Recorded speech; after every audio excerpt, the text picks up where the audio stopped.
Alors, aujourd'hui, on va vous parler un petit peu d'inforoute. On va vous parler aussi de prescription et un petit peu de notre nouveau programme aussi, Accès Santé. Euh, Clicker, excusez-moi. Voilà. Alors, qui sommes-nous? Inforoute est une société sans but lucratif qui existe depuis à peu près 2001.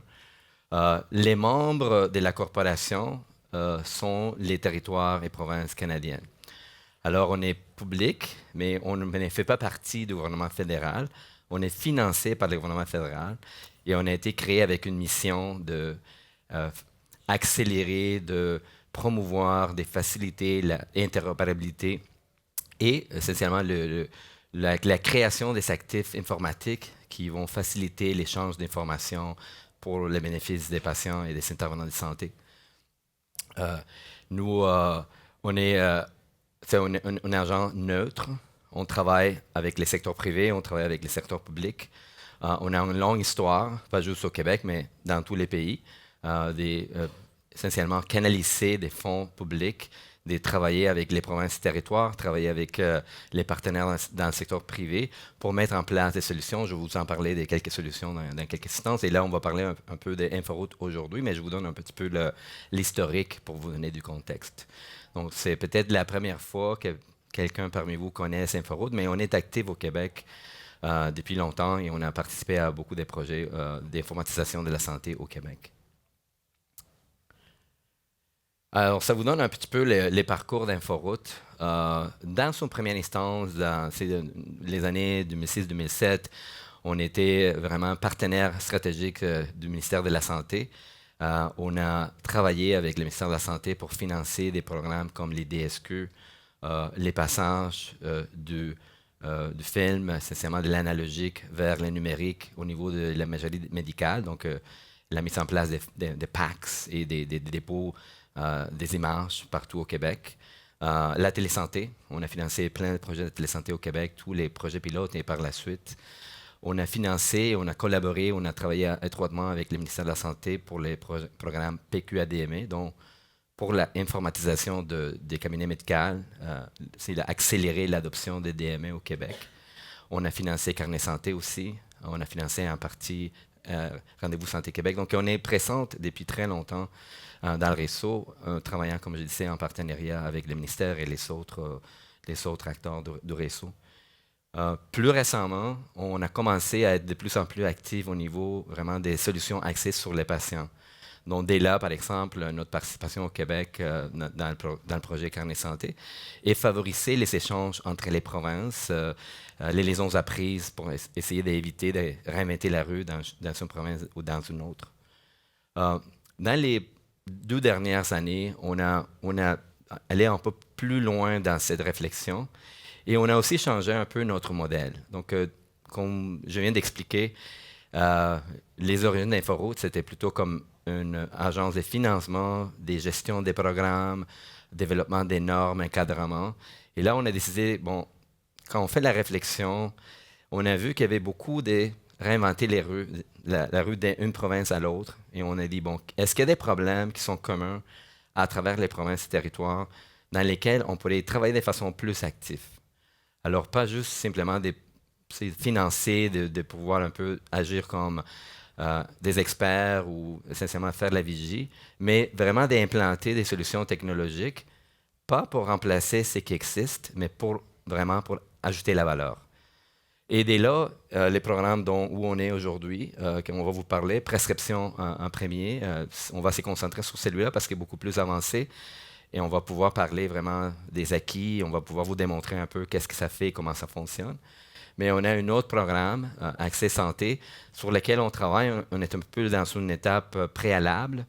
On utilise les provinces de l'Atlantique comme laboratoire pour le moment, mais on est très intéressé de comment ces programmes-là pourraient aussi être implantés au Québec ou comment le Québec pourrait bénéficier du programme. Parce que ce n'est pas nécessairement quelque chose qu'on va implanter, c'est vraiment comment on peut accélérer certains aspects pour permettre l'accès à l'information par les patients, pour rendre les patients plus autonomes, pour accélérer l'innovation dans l'écosystème de la santé. On sait qu'un des freins, c'est qu'aujourd'hui, il y a des canaux publics pour l'accès à l'information, par exemple, c'est tout à fait correct. Mais on se pose la question, si on était capable de mettre en place une solution qui permet l'accès à l'information, qui permet la communication de façon plus uniforme, euh, dans un cadre de sécurité, mais aussi avec un accès plus ouvert, où les patients vraiment prennent les contrôles des informations-là. Donc, si on prend l'exemple au Québec, et c'est la même chose ailleurs, pas juste d'avoir un carnet santé public, mais d'avoir d'autres canaux d'information que les patients puissent contrôler pour essentiellement faciliter et pour améliorer l'innovation et pour essentiellement tirer avantage d'autres idées et des joueurs qui sont très innovateurs dans le secteur privé, mais de les arrimer au secteur public via une plateforme qui permet cette communication. Donc, ça, c'est notre rêve par rapport à l'accès. Et sur ça qu'on travaille tranquillement pour voir vraiment où sont les opportunités pour en acheter la valeur. Pas pour réinventer les solutions accès aux patients, mais plutôt pour voir comment ces solutions-là peuvent devenir de plus en plus riches, de plus en plus ciblées, de plus en plus pertinentes pour les patients. Et aujourd'hui, on est dans une étape où essentiellement, on attaque vraiment des problèmes de base. Et c'est vraiment comme une seule saveur pour tous les patients. Et souvent, qu'est-ce qu'on constate, c'est que dépendamment de la population, dépendamment de ta condition, dépendamment de cette situation sociale, une solution plus ciblée, c'est beaucoup plus intéressant que juste avoir une solution qui est égale pour tout le monde. Alors voilà, c'est un peu les rêves d'Accès. Et on va continuer à en parler dans le futur. On est en train de cheminer aussi avec le ministère. On est en train aussi de mieux comprendre les opportunités au Québec où il y aurait peut-être une façon de travailler au niveau de ces programmes-là. Mais aujourd'hui, on va se concentrer sur prescription. Donc, qu'est-ce que c'est? C'est un service, et je vais vous expliquer qu'est-ce que ça veut dire pour nous. C'est un programme qui permet essentiellement d'améliorer la collaboration entre les prescripteurs et les pharmaciens de façon très, très simple, et là je vais élaborer sur ça, c'est pour éliminer les fax et éliminer tous les appels téléphoniques et rendre vraiment disponible une communication électronique très riche et très intégrée au flux de travail des cliniciens. Alors, nous avons fait un constat partout au pays, pas juste au Québec, mais vraiment partout. Et InfoRoute, dans les programmes que j'ai décrits tantôt, comme les DSQ et l'équivalent dans les autres provinces, nous avons eu toujours l'objectif, et nous travaillons avec les provinces dans l'objectif de rendre disponible la fonctionnalité d'une ordonnance électronique sans papier. Malheureusement, on n'a pas réussi. Il y a eu des efforts, mais il y a encore beaucoup de freins à l'adoption de ces solutions-là. En Nouvelle-Écosse, on a investi à une solution qui n'était pas vraiment très fructueuse au niveau de l'adoption. Donc, technologiquement, parfois, les choses fonctionnent très bien, mais la question, c'est maintenant, est-ce que ça fonctionne dans la vraie vie? Est-ce que les gens l'utilisent? Est-ce que la donnée se promène entre les systèmes? Et malheureusement, les constats, après c'est beaucoup de travail et des bonnes volontés, et tout le monde travaille en partenariat, c'est qu'il y avait encore un écart au Canada. On était pas mal en arrière. Donc, dans les meilleurs des cas, on parle des 0,2% d'adoption si on la met sur à travers les nombres de transactions, les nombres d'ordonnances qui se rendent électroniquement du cabinet de médecin à la pharmacie. Ça, c'est les meilleurs résultats qu'on a eus au Canada. Donc, c'est vraiment, il faut vraiment travailler encore plus. Donc, c'est là l'idée de développer vraiment ce service-là, cette plateforme que je vais vous décrire, pour que c'est pas juste essentiellement de dire, bon, voici les normes, voici l'argent pour faire quelque chose, mais plutôt de dire, bon, voici une solution qui est prête, connectez-vous à cette solution-là et on va aller de l'avant plus vite et on va avoir des meilleurs résultats. Et on va vous décrire un petit peu ce qui se passe dans l'extérieur du Québec. C'est une solution, c'est un service qui n'est pas encore disponible au Québec, mais il est disponible dans d'autres provinces et on chemine dans nos discussions au Québec. Mais on voulait aujourd'hui partager avec vous c'est quoi l'état de ce programme, c'est quoi l'état de cette solution-là et quels sont les problèmes qui visent. Donc, je parlais tantôt d'éliminer les fax, éliminer les appels téléphoniques. Je pense que c'est assez évident pourquoi ça c'est limitatif et problématique. C'est la solution qui existe aujourd'hui. Je ne veux pas dire que c'est nécessairement pas inutile. Bien sûr que c'est utile, les gens l'utilisent, mais on peut faire mieux. N'est-ce pas? On peut faire mieux dans le sens d'avoir quelque chose qui c'est pas une image qu'on transmet, c'est vraiment des données qu'on transmet qui peuvent être réutilisées, qui peuvent être consommées directement par les solutions des points. On peut améliorer aussi la communication humain à humain et on va vous montrer un peu comment ça marche. Je ne rentrerai pas nécessairement dans toutes les raisons pour lesquelles les solutions existantes partout au pays, incluant le Québec, ont eu des problèmes. Mais, pardon, tu me dis quelque chose? Il y avait une petite question qui devait arriver avant cette Oh, présentation. OK, je m'excuse. Et elle Je est suis pas arrivée. hors de Alors, séquence. comme nous sommes devenus des présentateurs professionnels maintenant, avec un public qui nous attendait et qui nous espérait, donc la première question était supposée être à la fin de l'introduction d'Inforoute Santé du Canada. Connaissez-vous ou aviez-vous entendu parler d'Inforoute Santé du Canada avant que nous vous présentions ces quelques acétates? Alors, vous avez l'application Poll Everywhere qui peut être utilisée donc avec Première Ligne Santé 2019 pour répondre est-ce que vous nous connaissiez, oui ou non, avant de rentrer dans la salle, parce qu'on ne veut pas présumer, effectivement, ou on ne souhaite pas jamais présumer qu'on est effectivement connu. Donc, sous notre dénomination Inforoute Santé du Canada ou InfoWay Health of Canada.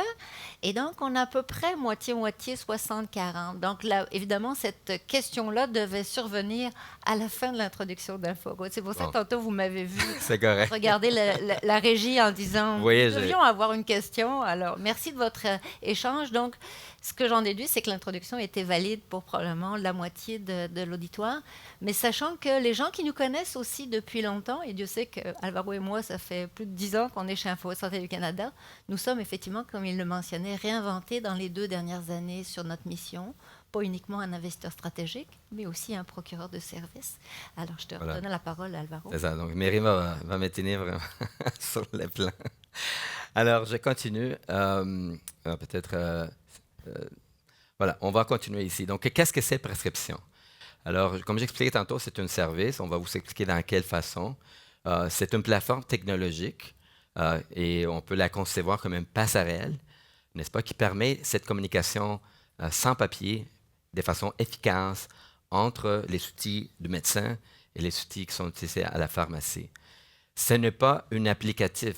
Donc, on n'a pas une solution de prescription que vous pouvez aller acheter et implanter dans votre clinique ou dans votre pharmacie. Nous, on travaille directement avec les solutions existantes, donc les DME ou les dossiers médicaux électroniques et les dossiers dans les pharmacies. Et à travers ces solutions-là, à travers un programme d'investissement que nous avons, ces solutions-là peuvent être connectées à notre passerelle de communication et ils vont essentiellement rehausser les fonctions nécessaires pour supporter les fonctions que je veux décrire dans quelques instants. Et la résultante de ça, c'est vraiment que ça permet une collaboration beaucoup plus fluide, beaucoup plus efficace, beaucoup plus intime entre les intervenants de santé pour le cycle complet de l'ordonnance électronique. Et on peut essentiellement passer vraiment de façon orchestrée vers un modèle sans papier et avec tous les bénéfices que ça comprend. L'autre point important à souligner, c'est que c'est une solution très sécuritaire. Donc, on a mis essentiellement tous les mécanismes nécessaires pour pouvoir supporter tout type d'ordonnance, incluant les opioïdes ou d'autres substances contrôlées. Et aussi, l'effet que l'objectif de tout ça, c'est pas juste d'améliorer l'efficacité et la communication, mais ultimement, ça s'est traduit dans un meilleur soin pour les patients. Et on a constaté des études à l'extérieur du Canada pour le moment, parce qu'on n'est pas assez loin dans notre voyage pour faire, dans notre cheminement, pour mener une étude canadienne, mais ça s'en vient. Donc, dès qu'on a une masse critique d'utilisation, on va faire des études canadiennes.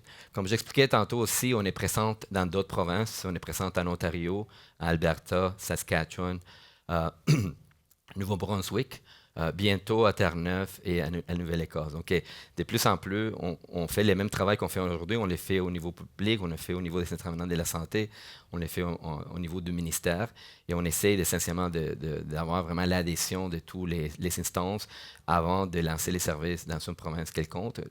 Donc, vous avez un peu l'image de où on est dans le reste du pays. Il y a beaucoup d'intérêt. Il y a beaucoup des cliniciens québécois qui sont déjà au courant parce qu'on a déjà lancé des séances de formation via les web, ou d'information, pas d'information, d'information via les web. Donc, on essaie d'accroître la connaissance de ces services-là, aussi pour que les gens puissent verbaliser leur intérêt, si c'est le cas, vers nous. On a des canaux de communication, donc si vous êtes intéressé, communiquez avec nous. À la fin, vous allez voir les points de contact ou contacter Myriam et moi directement, mais aussi, bien sûr, de parler entre vous, de parler avec les instances gouvernementales et autres.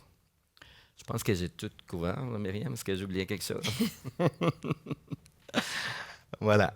Alors, ça vous donne un peu, et on va les démontrer, via des écrans, on va vous montrer des exemples de comment ça se matérialise devant les cliniciens, mais ça vous donne une idée essentiellement des fonctionnalités que ces services-là permettent et qui sont essentiellement, encore une fois,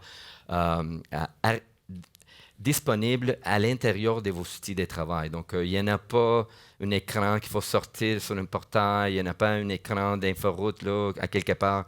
C'est dans votre DME, dans votre système de gestion des pharmacies qu'on peut envoyer des ordonnances en mode, je vous explique un peu la terminologie.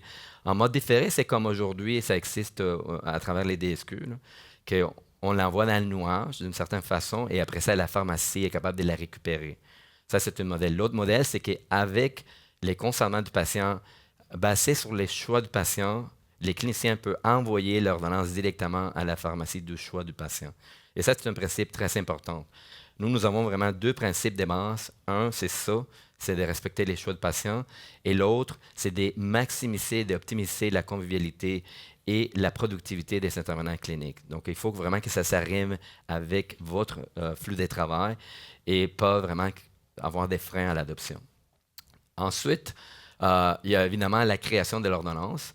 Et à ce niveau-là, de pouvoir, ça c'est une nouveauté, c'est quelque chose qu'on a travaillé avec Santé Canada pour développer une terminologie pan-canadienne au niveau de la molécule. Donc, ça c'est un ajout avec les programmes, les travaux que nous finançons, les travaux qu'on fait pour faire l'arrimage des solutions des DME. Les solutions peuvent ajouter cette fonctionnalité de pouvoir faire une ordonnance par la molécule. Aujourd'hui, tout le monde travaille avec les DIN. Et ça, ça alourdit la charge de travail du clinicien. Les cycles de renouvellement, donc la possibilité, pas juste d'envoyer un message, une note, ce n'est pas une note, c'est vraiment une demande électronique qui arrive dans la boîte de réception du DME à la place où les cliniciens s'attendent à recevoir ce type de demande et vraiment un écran qui est développé, qui est propre au logiciel pour traiter la demande. Est-ce que je l'accepte? Est-ce que je signale le fait que oui, je suis en train de la traiter, mais je ne suis pas tout à fait prêt à l'accepter? Est-ce que j'accepte quelques médicaments que je veux renouveler, mais je veux peut-être cesser une autre ou je veux essentiellement modifier les traitements? Donc, tout ça de façon conviviale, complètement électronique, pas des téléphones, pas des fax. C'est vraiment système à système, bien arrimé avec la donnée. On peut la récupérer vraiment sans faire la double ici. Je parlais il y a aussi la possibilité, on va vous montrer des écrans, de partager d'autres données. Donc, ce n'est pas juste l'ordonnance, les médicaments, mais d'autres données. On peut partager des données démographiques. Donc, les patients se présentent première fois à la pharmacie. Je peux créer la fiche patient. Je peux importer une foule de données à travers ce système-là qui va être disponible, encore une fois, de façon pas numérisée, pas une image, mais essentiellement de façon discrète. Donc, des données démographiques, des données sur les allergies, des notes cliniques. Je peux envoyer des résultats de laboratoire. Donc, il y a une foule d'informations. La communication bidirectionnelle. Donc, ce n'est pas juste que les médecins envoient des choses, mais aussi que les pharmaciens puissent communiquer et aussi envoyer des choses vers les médecins. De façon sécurisée avec un canal privé, bien sûr. Et encore une fois, dans les outils, donc c'est une boîte de réception pour le message. Dans le DME, c'est une boîte de réception pour le message. Dans le système de pharmacie, ça s'affiche à la place où l'utilisateur s'attend d'avoir cette information-là. C'est de l'information aussi intégrée dans le dossier, n'est-ce pas? Donc, c'est quelque chose à côté, que j'envoie un message, c'est complètement déconnecté. C'est qui les patients, c'est quoi l'ordonnance. Donc, tout ça, c'est fait vraiment de cette façon-là, bien arrimé au flux de travail. Et finalement, les deux derniers points, c'est la possibilité, d'avoir une notification. Donc, ce n'est pas une alerte, mais vraiment que les DME reçoivent l'information pour l'afficher à la bonne place pour voir finalement est-ce que les patients sont en train d'aller récupérer ces médicaments. C'est quelque chose qui aujourd'hui n'existe pas. Avec les fax, ça n'existe même pas. Et même avec les DSQ, il est là, mais il faut rentrer, il faut aller voir, il faut regarder les profils, il faut faire les liens de tout ça. Et on essaie de faciliter vraiment des bon, quand je vois mon patient, je ouvre ma fiche patient, j'ai la consultation, est-ce qu'il y a une façon rapide que je peux devenir? Oui, OK, je vois. Tu es en train d'aller chercher tes pilules. Je ne sais pas si tu les prends, mais au moins, j'essaie maintenant que tu vas les chercher. Finalement, c'est aussi de pouvoir intégrer de façon très conviviale des informations de base assez visuelles pour savoir si un médicament, une molécule est couverte par les régimes publics. Encore une fois, l'ensemble de ces fonctionnalités sont faites de façon d'améliorer vraiment les traitements du patient, mais aussi l'adhérence primaire, essentiellement l'effet que les patients vont minimalement aller prendre ces pilules, vont aller exécuter l'ordonnance. On sait qu'il y a entre 20 et 30 des ordonnances qui ne se rendent jamais à la pharmacie. Est-ce que c'est là où on arrête ou on continue? Non, on a encore? OK. Je t'arrêterai tantôt. Alors, j'ai déjà parlé du choix du patient, c'est très important. Vous avez, encore une fois, j'ai expliqué les différentes modalités en voie directe essentiellement les directions du patient. C'est typiquement, on a fait des études, c'est ça quelque chose que ça vaut la peine de l'expliquer. On a fait des études et on a essentiellement un sondage qu'on fait régulièrement pour avoir avoir des informations fiables sur vraiment quelle est essentiellement la relation patient-pharmacien. Au début, quand on avait commencé avec ces programmes-là, il y avait beaucoup d'opinions. Non, les patients, ils se promènent. Les patients se promènent d'une pharmacie à l'autre. Qu'est-ce qu'on a trouvé, c'est que pas tout à fait. Pour la clientèle que prend des médicaments de façon régulière, les patients avec des maladies chroniques et ensuite, là, typiquement, il y a une relation assez constante entre les patients et son pharmacien. Et pour cette clientèle-là, que c'est vraiment les grands consommateurs de médicaments, auprès des 90% de ces patients-là, ils travaillent toujours avec la même pharmacie. De la même façon que si tu es un médecin de famille, typiquement, tu vas aller voir ton médecin de famille. Alors ça, c'est important parce que ça renforce la valeur d'avoir la possibilité d'avoir ces communications directes. Bien sûr que dans le cas du renouvellement, c'est important d'avoir cette communication directe, mais aussi on supporte l'envoi indirect, l'envoi différé, et aussi, bien sûr, les patients qui disent « Non, je ne veux rien savoir, donne-moi mon ordonnance, je veux me promener avec elle et je décide où je veux me présenter. » Alors ça, c'est juste aussi pour vous montrer qu'on travaille aujourd'hui, on a beaucoup de communication avec les ministères. Le ministère achemine dans sa réflexion et il y a eu des consultations, il y a eu essentiellement des présentations à différentes tribunes. Ça se peut, je ne pense pas aujourd'hui, mais on sait qu'il y a eu des rencontres et on est en communication. Mais là, essentiellement, ils ont communiqué certains changements, certaines améliorations qui sont envisagées du point de vue fonctionnel. Qu'est-ce que minimalement devrait être disponible au Québec pour améliorer les cycles de médicaments. Et ça, c'est en fonction de l'ordonnance électronique. Donc, prescription, ça rime très bien à cette vision. Et on va au-delà de la vision. Comme vous voyez, il y a des fonctions qui sont vraiment additionnelles à ceux qui est attendu par le ministère dans la consultation qui est en cours avec les partenaires du réseau. Alors, notre message, c'est on a quelque chose d'existant, on a quelque chose que pour le gouvernement, ça coûte zéro parce que nous, on assume les coûts de développement, nous, on assume les coûts de déploiement, nous, on assume les coûts d'intégration avec les solutions québécoises. Là. Et ça, c'est une opportunité. Et voilà, on est en discussion de pouvoir amener les services conjointement, en harmonie avec les restes de l'écosystème québécois. Avant qu'on aille dans l'illustration d'une démonstration, effectivement, on va peut-être passer à la stimulation de notre public dynamique. Et donc, avec la question numéro 2, alors, on vient de vous introduire prescription. Donc, la question qui s'applique, connaissiez-vous, avez-vous déjà entendu parler du service prescription? On l'appelle prescription en français, prescribe it en anglais. Avant ce jour-là, votre intérêt, est-ce qu'il a été alimenté par le programme de ce matin ou est-ce que vous nous connaissiez déjà et envie d'en savoir plus? Parce qu'aujourd'hui, de façon intéressante, on va vous démontrer aussi la solution, on va vous l'illustrer. Alors, de façon très intéressante, un tiers des participants n'avaient pas entendu parler de prescription, donc le service d'acheminement des... et alors évidemment, ça évolue au fur et à mesure de la participation. Donc peut-être un quart, presque un quart. Et si oui, si vous aviez déjà entendu parler de prescription, c'était quoi le canal de communication? Nous, on est intéressés par cette information, à savoir parce que c'est relativement récent qu'on informe le public québécois de son existence. Donc via une association ou une fédération professionnelle, via un collègue, donc quelqu'un qui en avait entendu parler et qui vous a influencé, ou une autre source, donc, ou un webinaire qu'on organise. Donc l'autre source, ça peut être, j'imagine, les médias sociaux, ça peut être les médias conventionnels. Donc, merci pour votre feedback là-dessus. C'est intéressant de voir que peut-être un tiers des gens ne connaissaient pas prescription. Donc, une chance unique pour vous de continuer dans une illustration, une démonstration, une visite guidée, écran par écran, avec un scénario très plausible d'un flux de processus que Alvaro va aborder. Alors, les scénarios qu'on utilise pour aujourd'hui, c'est parce qu'on ne veut pas tout montrer, là, on essaie de se concentrer sur quelque chose qui c'est peut-être plus parlant. On parle essentiellement d'une demande de renouvellement de la pharmacie, dont les pharmaciens envoient une demande électroniquement aux médecins pour le renouvellement de la prescription. Comment les médecins reçoivent cette demande-là et comment ils la traitent. Euh,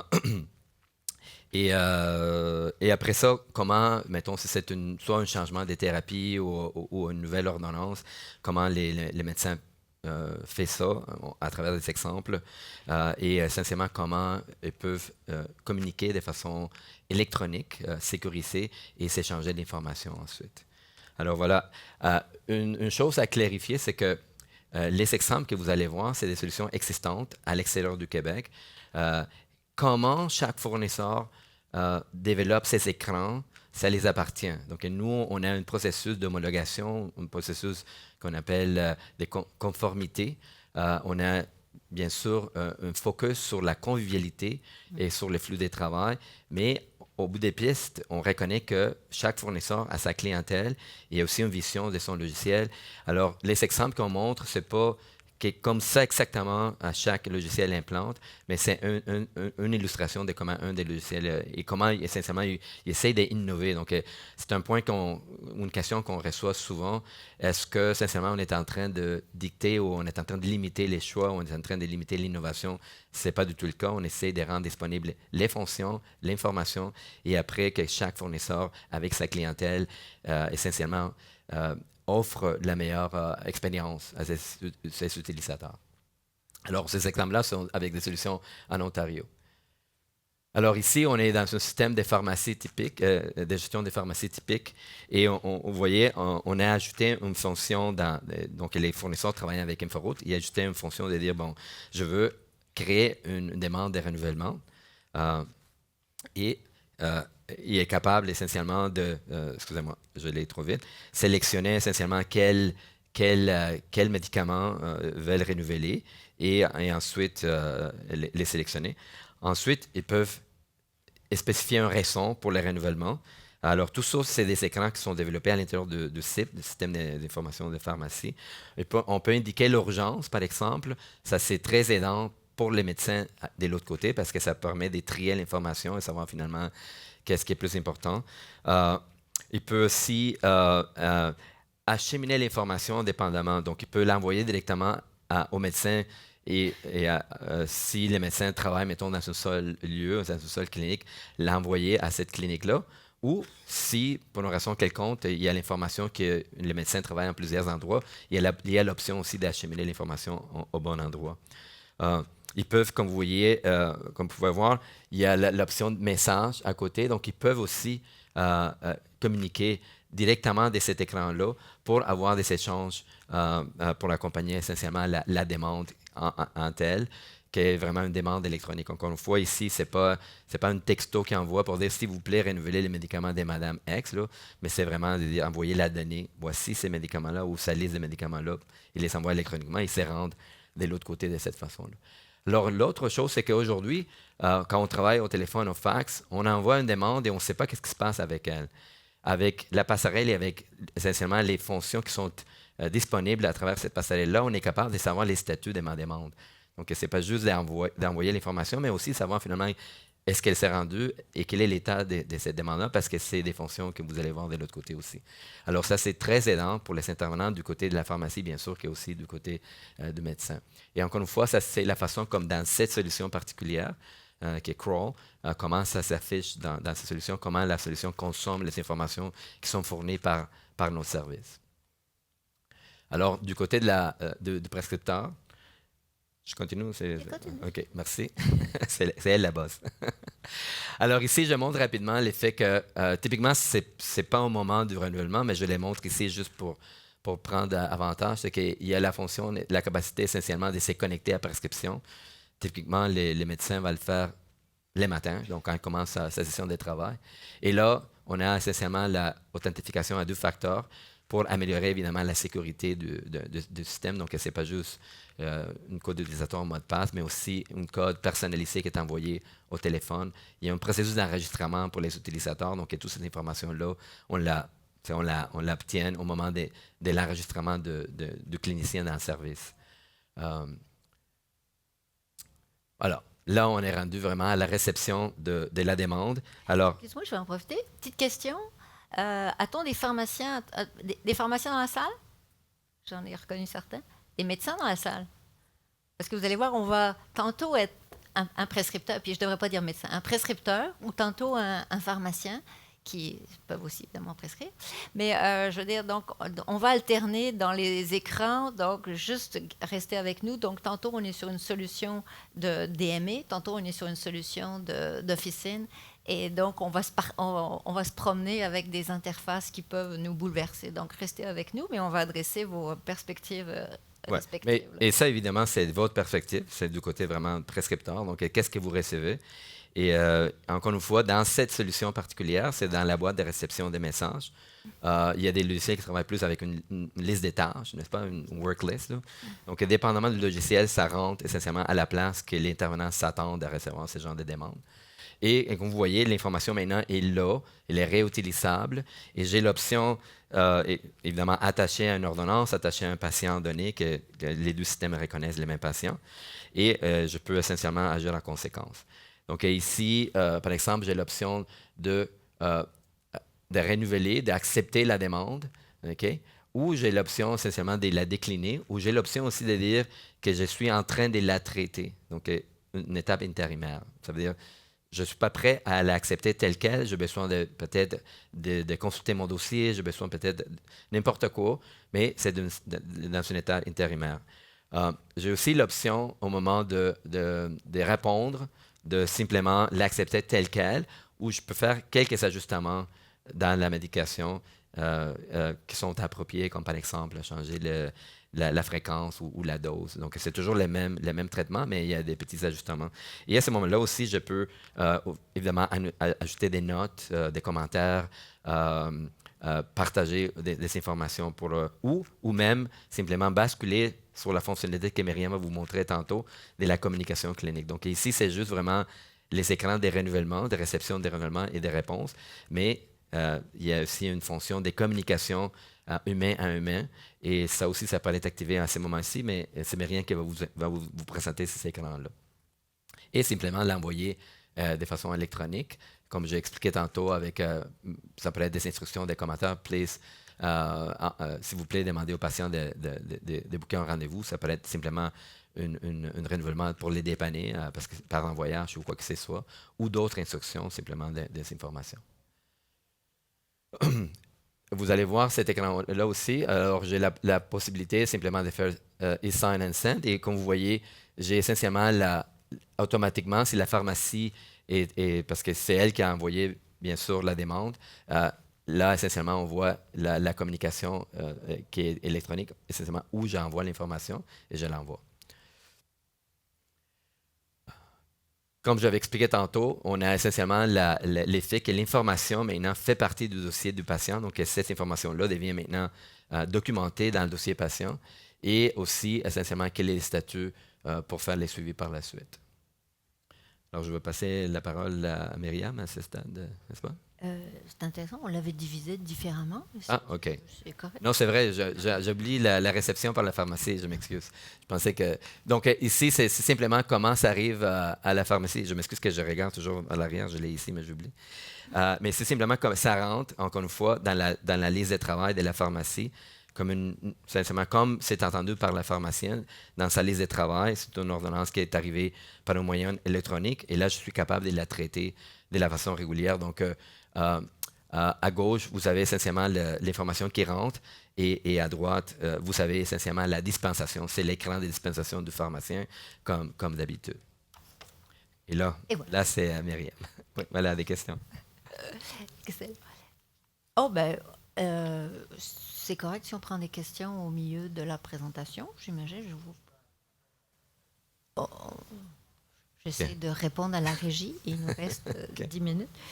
Je serai pas longue. J'ai réalisé qu'on n'avait pas partagé en moitié, c'est pas grave.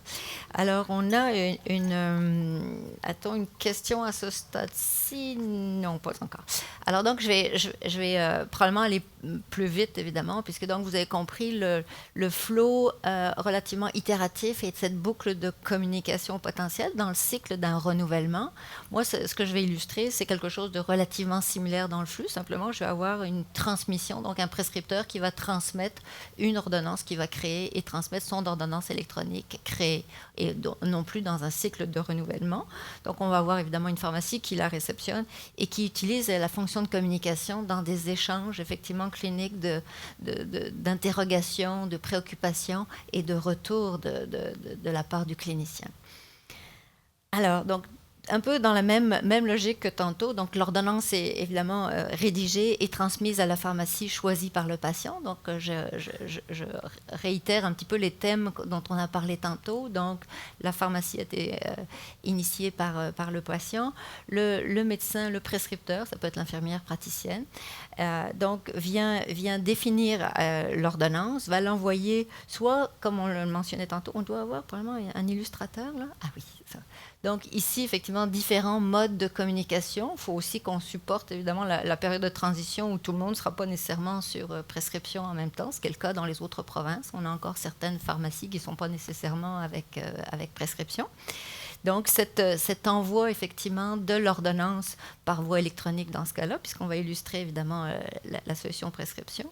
Donc, reçu un petit peu dans le même ordre d'idée tantôt de ce qu'on parlait par le système d'officine, donc transmise à la pharmacie qui, lui, évidemment, utilise le service prescription, donc lu comme finalement un besoin d'ordonnance à préparer et dans la liste des tâches à faire, donc à préparer. De façon très intéressante, tantôt, comme Alvaro le mentionnait, on parle vraiment... On n'a pas tendance à appeler prescription une solution d'ordonnance électronique, c'est parce que on parle vraiment d'une solution de collaboration aussi entre les prescripteurs et le pharmacien parce qu'on peut partager beaucoup plus d'informations. Ce n'est pas juste la ligne de l'ordonnance électronique, mais on peut aussi alimenter l'information du système de pharmacien par l'information, typiquement dans ce cas-là, quelles sont les données démographiques du patient. Peut-être c'est un patient que j'ai jamais rencontré, donc je suis capable soit d'importer les données dont je ne disposais pas, soit de faire un jumelage des données et de comparer certaines informations qui pourraient être erronées d'un côté ou de l'autre, parce que ça peut arriver dans la vraie vie d'un côté ou de l'autre. Donc, en plus des données démographiques qui sont illustrées ici, je peux avoir des données particulièrement intéressantes. Et si vous avez déjà écouté un webinaire, par exemple, de cliniciens qui témoignent, qui utilisent prescription, on a des cliniciens qui nous disent de façon extrêmement intéressante, je suis capable de recevoir de l'information de, par exemple, une indication thérapeutique, par exemple, une notion d'allergie que je ne connaissais pas, moi, en tant que pharmacien. Donc, ça m'alimente avec de l'information qui me permet de mieux traiter le patient, enfin, qui nous permettent ensemble de mieux traiter le patient et de mieux agir sur sa médication. Et donc, évidemment, l'idée, c'est encore une fois de pouvoir importer cette information sans réplication avec effectivement une confirmation. Voici l'information dont j'ai besoin pour alimenter au dossier du patient dans mon système d'officine. Donc, le pharmacien vérifie le dossier du patient, voit les ordonnances éventuellement précédemment exécutées, parce que c'est toujours intéressant de voir son historique, consulte cette nouvelle ordonnance qui a été acheminée de façon électronique et dans le processus, évidemment, avec toutes les informations requises au niveau de la posologie, des notes et autres, peut effectivement aller avec la nouvelle ordonnance. Dans ce cas-là spécifiquement, j'ai passé rapidement, mais dans ce cas-là spécifiquement, le pharmacien remarque qu'associé à la prescription du Biaxine, ce patient-là prenait aussi du Lipitor dans son système. Donc, en réaction de cette double médication, exprime une préoccupation et veut la communiquer au clinicien, au médecin. Donc, communique électroniquement sa préoccupation, peut également aussi attacher une note clinique donc, qui est dans ce cas-là, je pense, un PDF, un JPEG, sur les contre-indications entre le Biaxine et le Lipitor, qui lui permet effectivement de justifier en quelque sorte sa remontée ou sa préoccupation vers le médecin. Et donc tout ça est encore une fois capturé dans l'historique du dossier du patient, pour cette communication clinique associée. Donc là, ce qu'on exprime ici, c'est une communication clinique sur, en quelque sorte, une ligne d'ordonnance, mais on pourrait avoir aussi dans ce système de messagerie sécurisée de communication clinique des interactions au niveau d'une indication thérapeutique globale du patient, pas juste au niveau de la ligne de l'ordonnance et de ce médicament-là, mais quelque chose de plus générique. Donc c'est vraiment l'illustration, ce serait une illustration similaire. Donc, dans ce contexte-là, évidemment, la préoccupation a été acheminée via le système de messagerie électronique. Le prescripteur, dans son dossier médical électronique, reçoit cette préoccupation et cette demande d'information et d'action. Et cette information, donc, elle est aussi, encore une fois, stockée dans le dossier du patient au niveau du DME. Et dans ce contexte-là, donc, il est capable de lire la fameuse petite note auquel je faisais allusion, qui a été jointe par le pharmacien, de prendre connaissance, si jamais il ne connaissait pas le contexte de cette interaction douteuse entre deux médicaments, et donc d'en prendre connaissance et ensuite d'agir en conséquence. Donc, dans ce cas-là, effectivement, le prescripteur répond au pharmacien en disant, oh, là, tout à coup, il parle en français, tiens, il dit « Bonjour, Karl ». Alors, Quinn ne prend plus de Lipitor. Alors, on est rendu, effectivement, avec une relation privilégiée en Ontario où le traitement au Biaxine est sécuritaire puisque le Lipitor ne fait plus partie de sa liste de médicaments. Donc, c'est un exemple humoristique franglais sur la communication clinique de ce patient-là.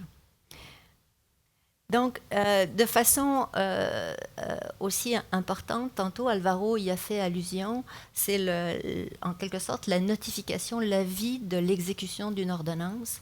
Donc, quand on parle de communication et de boucle aussi itérative, c'est donc j'émets une ordonnance qui est reçue dans le système de pharmacie, le patient se présente en pharmacie, je délivre l'ordonnance et j'ai un avis de notification qui vient dans le dossier du patient, dans le dossier médical électronique de ce patient-là, se mettre à jour, qui finalement préconise évidemment une meilleure écoute de l'observance thérapeutique. Comme disait Alvaro, on n'est pas encore à savoir si le patient a pris sa médication, mais au moins est allé la chercher. Donc, c'est un petit peu le flux des travaux.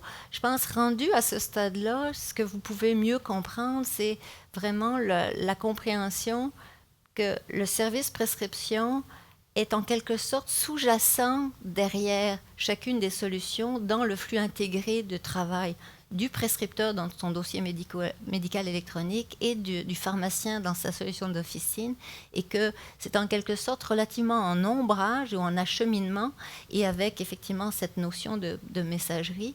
Mais donc on ne vient pas à l'encontre des flux de travail qui sont ceux existants, on vient simplement les agrémenter pour améliorer à la fois évidemment l'opérationnalisation et l'amélioration de performance, mais aussi l'observance thérapeutique qui sont, je dirais, les deux bénéfices de la solution. Si je peux me permettre, juste ajouter 2 points importants que je pense que ça vaut la peine de les ajouter. Un, l'idée d'InfoRoute, ce n'est pas de créer des dépôts de données. Alors, on respecte essentiellement les rôles des dépôts provinciaux et autres. C'est vraiment de favoriser la communication, ça c'est très important. Évidemment, nous, on fait ça pour éviter la commercialisation des données. Alors ça, c'est un de nos objectifs parce qu'on sait qu'il y a des solutions privées qui ont essayé de rentrer dans le marché et ça, c'est une des raisons pour lesquelles on n'a pas eu de succès parce qu'il y a toujours une crainte par rapport à ça. L'autre, c'est que, essentiellement, nous avons une approche très agile. Nous avons lancé les services avec une fonctionnalité minimale et là, on a ajouté par la suite. Ça fait à peine 2 années qu'on on a commencé ces cheminements. On a fait des appels d'offres rapidement, on a monté la solution rapidement, on a fait la première itération, deuxième, troisième, quatrième.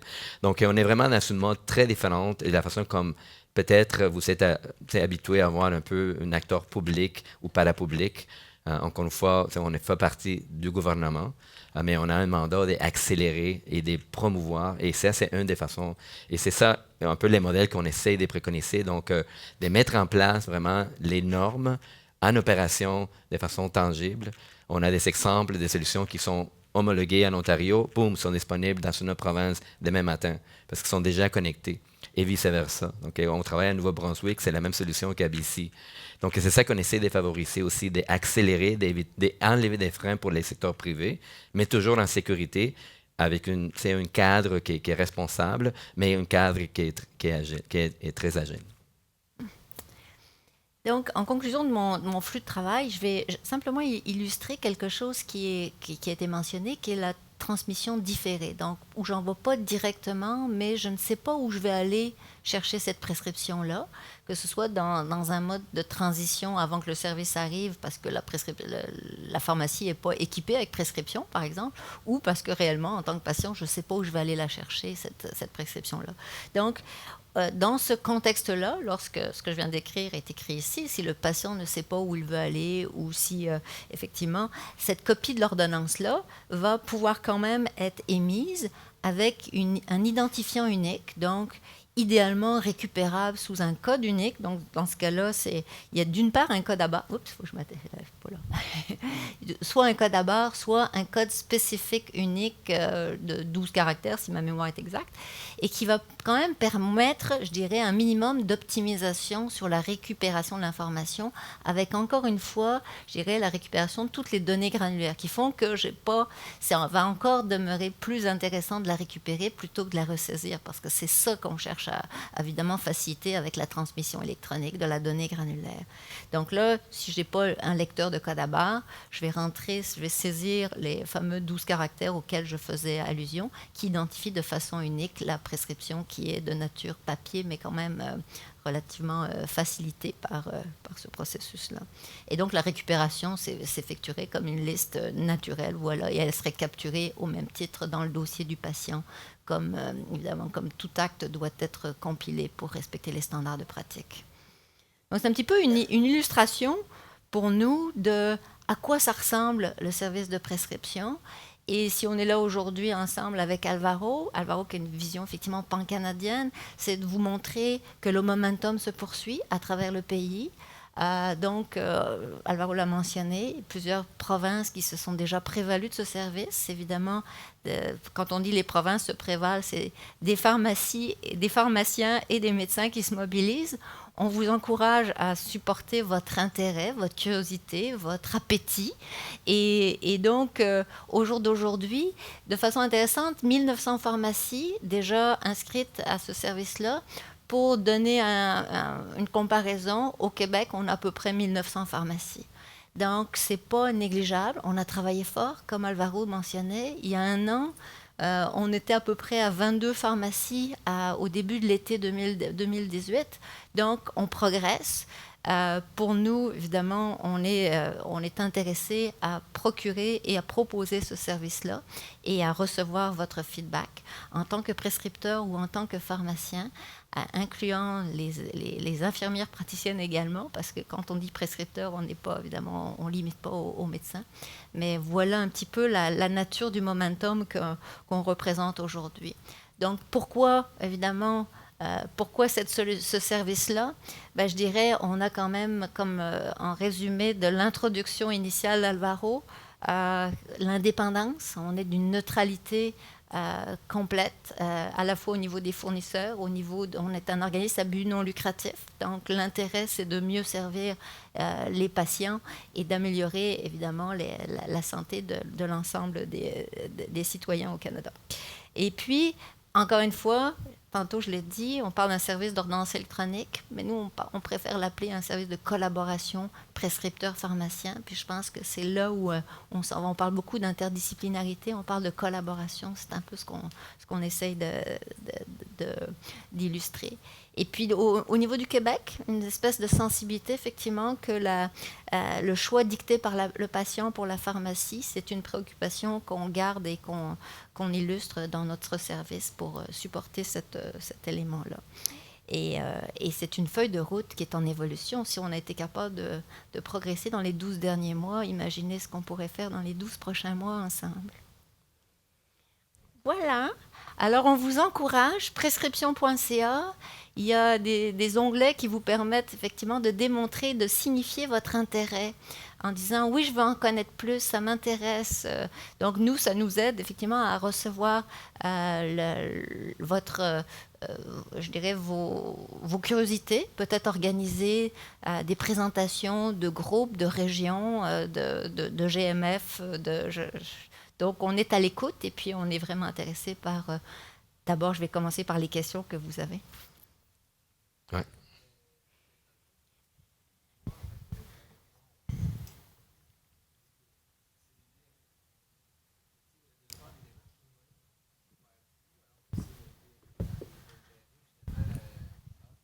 C'est pas enregistré, sinon.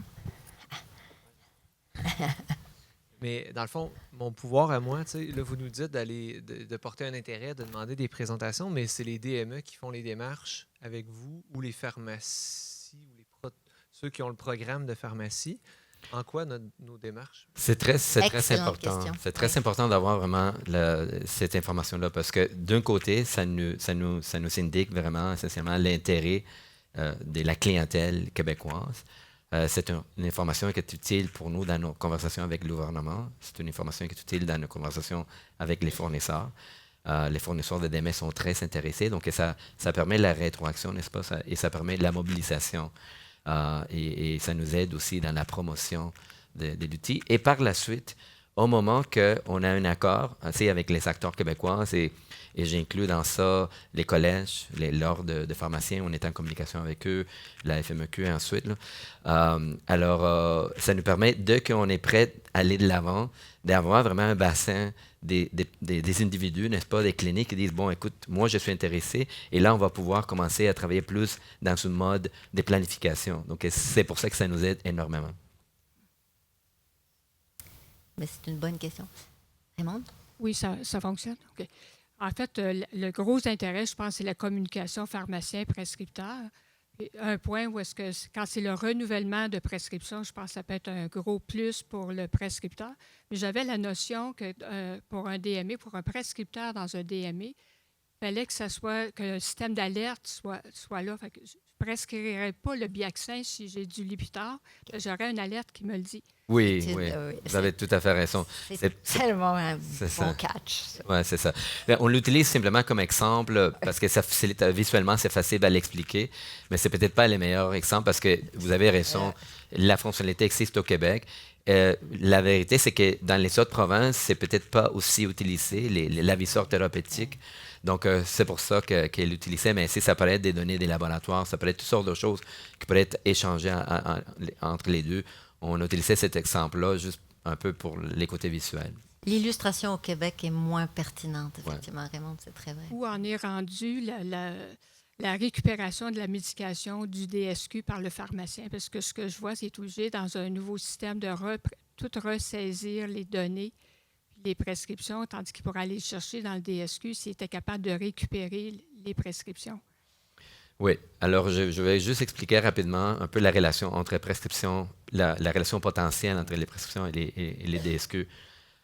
Les DSQ est un actif principalement informationnel. Donc, par exemple, les domaines médicaments, les faits qu'à travers votre DME ou votre site, vous pouvez consulter l'historique de délivrance d'un patient. Donc, ça ne change pas du tout. Ouais. On n'est pas actif à ce niveau-là. Les seuls volets dans lesquels on est en conversation, ça fait partie de la donne, c'est essentiellement de remplacer, encore une fois avec l'accord du ministère, de remplacer simplement la fonctionnalité d'ordonnance électronique par les services prescription. Et là, qu'est-ce qu'on ferait aussi, c'est qu'on va alimenter les dépôts provinciaux avec ces données-là, et là, il fera partie de l'ensemble de l'information disponible. Je pense que cette question-là, elle est très importante au Québec. Hein, dans l'esprit de, effectivement, qu'est-ce que ça voudrait dire au Québec? Je pense qu'au même titre qu'aujourd'hui, les solutions d'officine alimentent le domaine médicament du DSQ, ça demeure. Je veux dire, on n'intervient pas effectivement à ce niveau-là. Donc, ce qu'ils appellent le DIS, le Drug Information System, ou le domaine médicament du DSQ, va demeurer à être alimenté effectivement correctement. Donc, on ne jette pas le bébé avec l'eau du bain, là. Donc, c'était un point important. Pour ce qui est des prescriptions des narcotiques, est-ce qu'il y a une validité que le pharmacien approuve parce qu'il y a une mesure de sécurité ou c'est encore le papier avec la signature? Ça, c'est un élément que, par exemple, dans certaines provinces où il y a beaucoup de papiers, on est en train de travailler en partenariat avec les fournisseurs et évidemment avec les gouvernements pour l'alléger. Donc, pour essentiellement remplacer tous ces documents papier par la signature électronique. Donc, ça ferait partie de un point à améliorer, bien sûr, parce que ça c'est un peu contradictoire, n'est-ce pas, de dire, bon, on passe au sans-papier et là, on regarde les papiers. Mais il y a toute une partie réglementaire qu'il faut travailler avec les ordres et tout ça. Là. Et dans chacune des provinces, on travaille effectivement avec les entités réglementaires et avec les juridictions, et spécifiquement dans la gestion des substances contrôlées, effectivement. Ouais, c'est des spécificités sur... on est vraiment en mode écoute et d'amélioration et d'enrichissement et d'adéquation à chacune des provinces pour supporter au mieux cette gestion. Sonia? Bonjour. En fait, je vous félicite, Pêcher, d'où c'est parti il y a 1 an. Donc, je trouve que c'est vraiment beaucoup d'excellent travail pour avancer à travers le Canada. Puis je voyais que vous parliez de Kroll, qui était la plateforme sur laquelle ça fonctionne au Canada, qui appartient à Mekeson. Est-ce qu'il y a une ouverture par rapport au logiciel au Québec présentement? Oui, on est, bien sûr, et nous, dans nos démarches, essentiellement de promouvoir, d'éduquer, de créer des alliances, essentiellement, on travaille aussi, bien sûr, avec... donc, Mekeson, c'est une compagnie avec laquelle on travaille étroitement parce que on a montré Kroll, mais il y en a d'autres solutions de Mekeson qui sont aussi disponibles, qui sont maintenant soit déjà connectées ou en train d'essayer de connecter. Donc, oui, et là, évidemment, on a des rencontres aussi avec les autres grands fournisseurs au Québec. Donc, il y a des conversations qui sont en cours pour éduquer, pour présenter les services et pour voir nécessairement comment on peut travailler ensemble à ce niveau-là. Ouais. Il est 15h14. S'il y a une dernière question, intérêt, tantôt on a passé la dernière question que vous posez, c'est est-ce que prescription présente un intérêt pour vous? Je pense que j'ai aperçu que énormément dans l'ensemble Alors, signifiez-nous votre intérêt. Ça nous aide effectivement quand on parle justement aux fournisseurs de DME, quand on parle au ministère, aux entités réglementaires. On dit, regardez, voilà la liste de gens qui sont intéressés, voilà les prescripteurs, voilà les pharmaciens qui nous disent, il faut qu'on aille de l'avant, aidez-nous à nous aider. Pour signifier l'intérêt aussi dans la province du Québec. On est en mode information. Alors, aidons-nous tous ensemble à pouvoir progresser. Nous, on est prêts. Merci beaucoup pour votre participation. Merci.